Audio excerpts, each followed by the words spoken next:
ஆத்ம வணக்கம். உலக சாந்திக்குள்ள ஜீவிதம். 1ஆம் பாகம். தலைப்பு நித்திய அனித்திய விவேகம். 1. நித்தியமாயிருக்கின்ற தான் அனித்தியமாயிருக்கின்ற மாயையில் லயித்திருக்கின்றது. அவ்விதம் லயித்திருக்கின்ற தன்னை அறிய வேண்டுமானால் மாயையை நீக்க வேண்டும். தண்ணீரில் கலந்திருக்கும் உப்பை காண தண்ணீரை காய்ச்சி வற்றச் செய்ய வேண்டும்.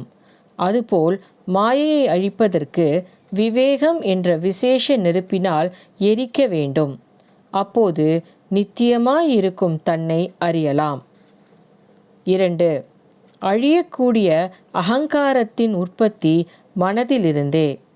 அந்த மனத்தின் உற்பத்தி ஜீவனிலிருந்தாகும். மனமே சக்தி. அச்சக்தியே ஒடுக்க வேண்டியது.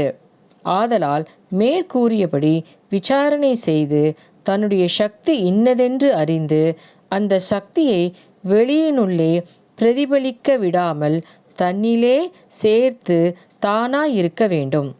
இதுவே நித்திய அனித்திய விவேகம் என கூறப்படுவது. ஆத்ம வணக்கம்.